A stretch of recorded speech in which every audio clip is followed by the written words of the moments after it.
আল্লাহর এই জমিনে আল্লাহ রাব্বুল আলামিন দুইটা জাতির হিসাব নেবেন। আল্লাহ তাআলা সুন্দর করে বলে দিলেন, ওয়ামা খালাকুতুল জিন্না ওয়াল ইনসা ইল্লা লিয়াবুদুন।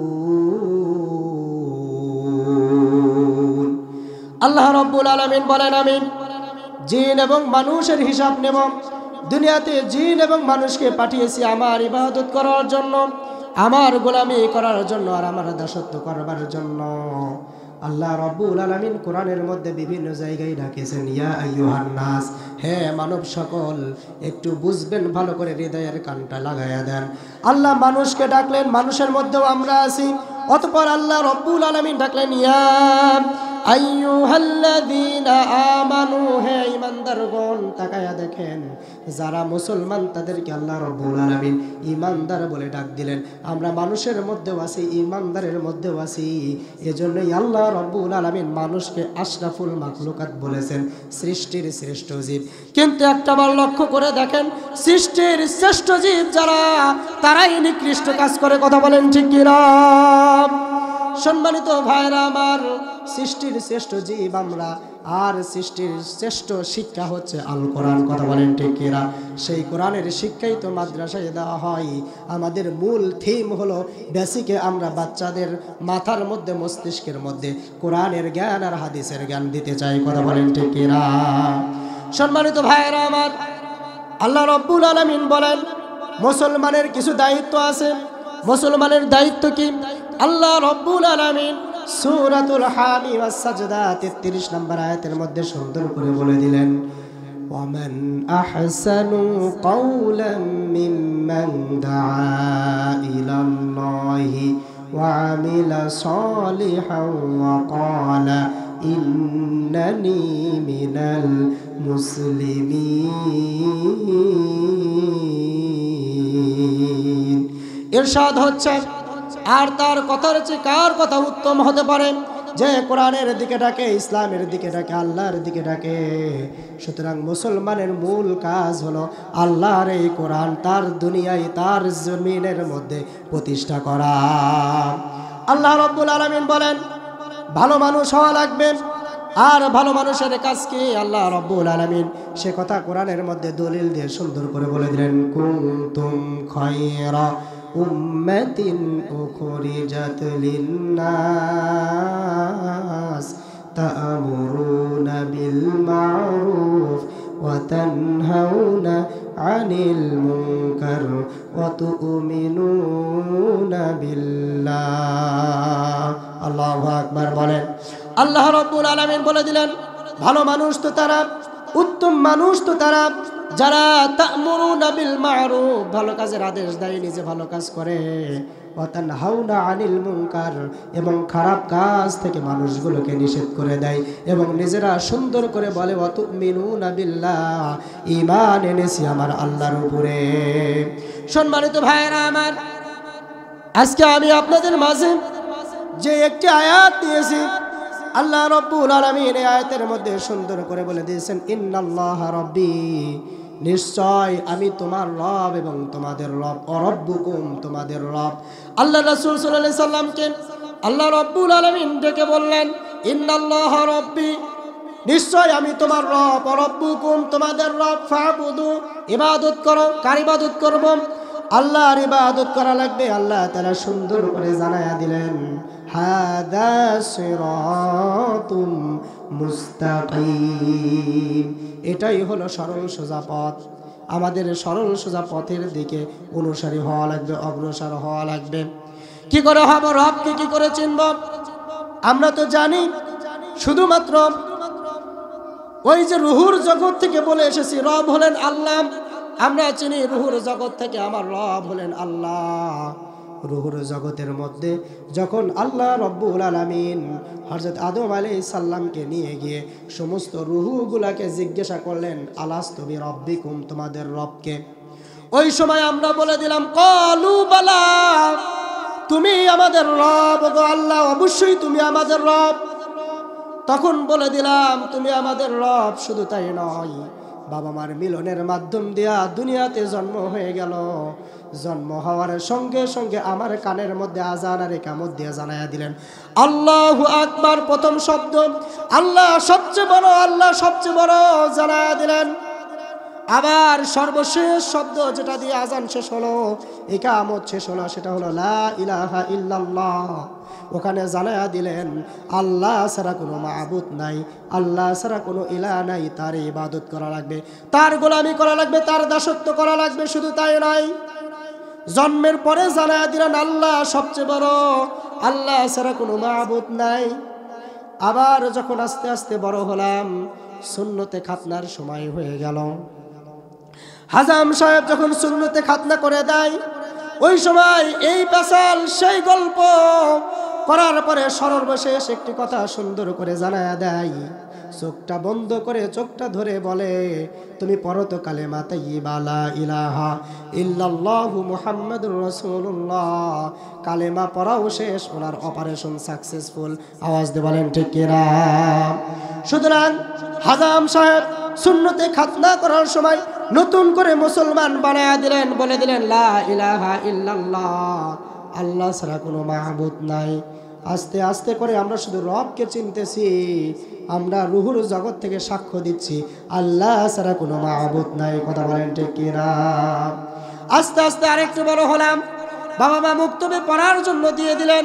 মুক্তবে পড়তে গেলাম, মুক্তবের হুজুর ইমাম সাহেব হুজুর সুন্দর করে আমাকে একটি শব্দ পড়ালেন, পড়ো। একটি হাদিস পড়ালেন, পড়ো। আমানতু বিল্লাহি ওয়া মালাইকাতিহি ওয়া কুতুবিহি ওয়াল ইয়াউমিল আখিরি ওয়াল কদরি খাইরিহি ওয়া শাররিহি মিনাল্লাহি তাআলা ওয়াল বা'সি বা'দাল মাউত।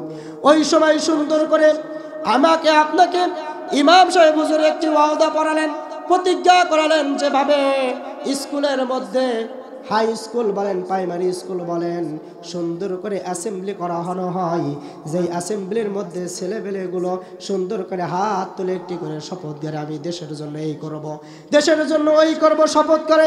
ঠিক তেমনি ইমাম সাহেব হুজুর শপথ করে দিলেন আমানতু বিল্লাহ, ঈমান এনেছি আমার আল্লাহর উপরে, ওয়া মালাইকা তোমার ফেরেশতাগণের উপরে, ওয়া কুতুবিহি তোমার দেওয়া এই কোরআনের উপরে, এই কিতাবের উপরে, ওয়া রুসুলিহি তোমার দেওয়া পয়গম্বরদের উপরে, ওয়াল ইয়াউমিল আখিরি পরকালের উপরে, ওয়াল কদরি খাইরিহি ওয়া শাররিহি মিনাল্লাহি তাআলা ওয়াল বা'সি বা'দাল মাউত।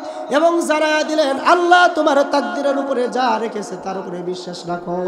শুধু তাই নয়, তোমাকে যে অবশ্যই মৃত্যুবরণ করা লাগবে। আল্লাহ তাআলা বলেছেন কুল্লু নাফসিন যায়িকাতুল মাউত সুম্মা ইলাইনা তুরজাউন। অবশ্যই তোমাকে মৃত্যুবরণ করা লাগবে, 100% আমাদেরকে মৃত্যুবরণ করা লাগবে।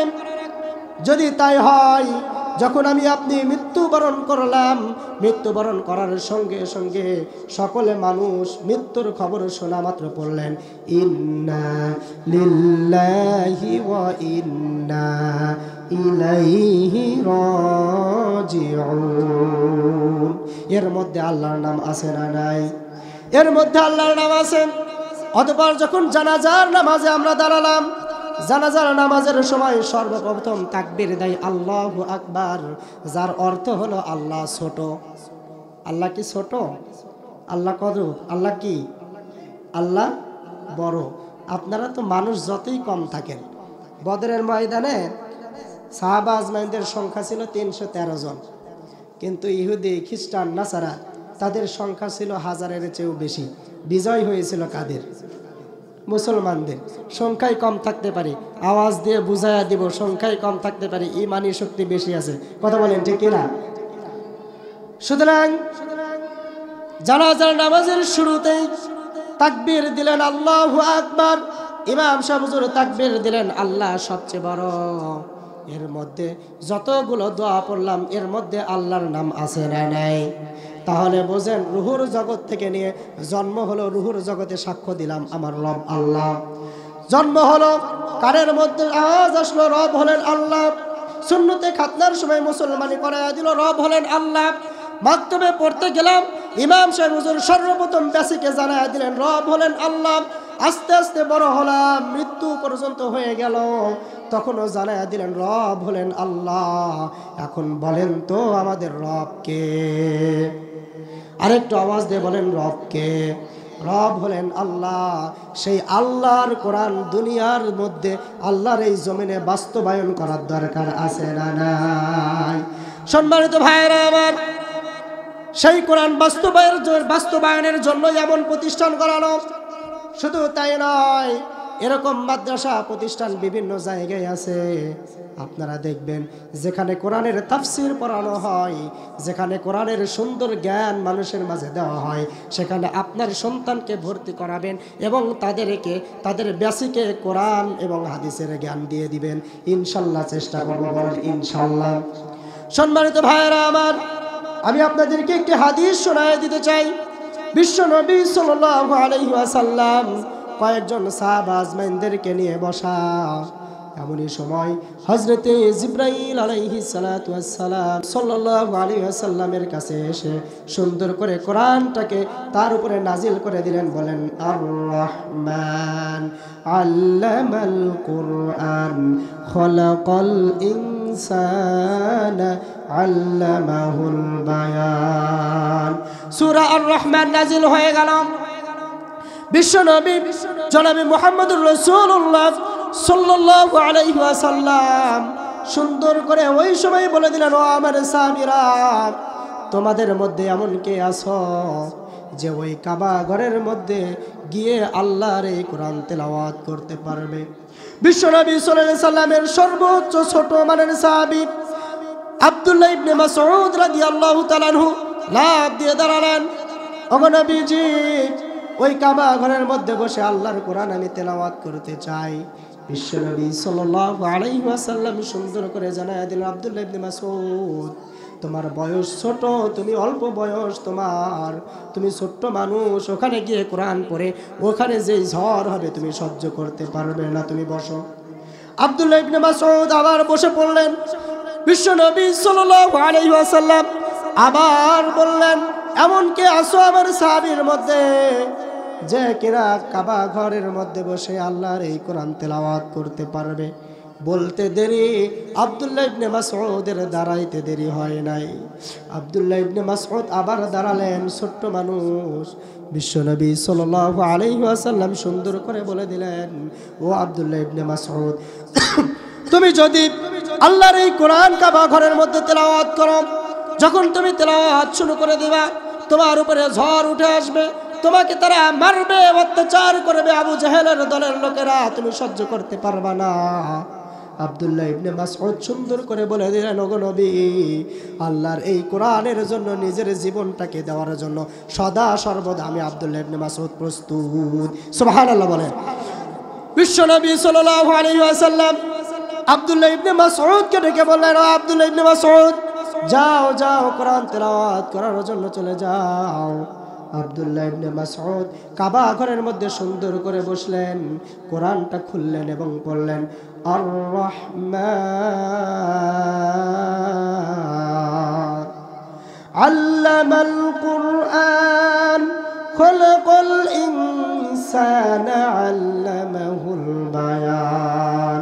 যখন কোরআন তেলাওয়াত করা শুরু করে দিয়েছে আব্দুল্লাহ ইবনে মাসউদ, সঙ্গে সঙ্গে আবু জাহেলের দলের লোকেরা কোথা থেকে যেন শুনতে পেয়ে ধেয়ে আসছে আব্দুল্লাহ ইবনে মাসউদের কাছে, বলতেছে, ও মাসউদ, তুমি কিভাবে কোরআন তেলাওয়াত করো? তোমাকে এই সাহস কে দিয়েছে?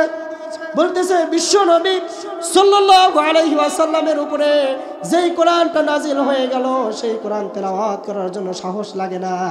আমার মধ্যে সর্বোচ্চ মানের সাহস হলো ঈমানি শক্তি। আওয়াজ দিয়ে বলেন সুবহানাল্লাহ। সম্মানিত ভাইরা আমার, আব্দুল্লাহ ইবনে মাসউদ যখন কোরআন তেলাওয়াত করা শুরু করে দিয়েছেন, এমনই সময় আবু জাহেল আসলেন, ও মাসউদ, তুমি তেলাওয়াত করার সাহস কোথা থেকে পাও? এমনই সময় মাসউদ সুন্দর করে বলে দিলেন, আমি আর কারো সাহস চাই না, দুনিয়ার কোনো মানুষের সাহস আমার দরকার নাই। আল্লাহ রব্বুল আলামিনের কোরআন পড়তে গিয়ে আল্লাহর সাহস হচ্ছে সবচেয়ে বড় সাহস। বলেন সুবহানাল্লাহ। আব্দুল্লাহ ইবনে মাসউদের এমন জবাব শুনে তিনি রেগে গেলেন। নিজের হাতে যতটুকু শক্তি প্রয়োগ করা যায় সমস্ত শক্তি একত্রিত করে আব্দুল্লাহ ইবনে মাসউদের কান বরাবর এত জোরে চড় মেরে দিয়েছে, আব্দুল্লাহ ইবনে মাসউদের কান ফেটে রক্তগুলো বেয়ে বেয়ে পড়ে গেল। আব্দুল্লাহ ইবনে মাসউদ তারপরে কোরআন পড়া থামান নাই, আবার আরেকটা চর বাম কানের মধ্যে মেরে দেয়, বাম কান ফেটে রক্তগুলো বেড়ে যায়, কানে তালা লেগে যায়।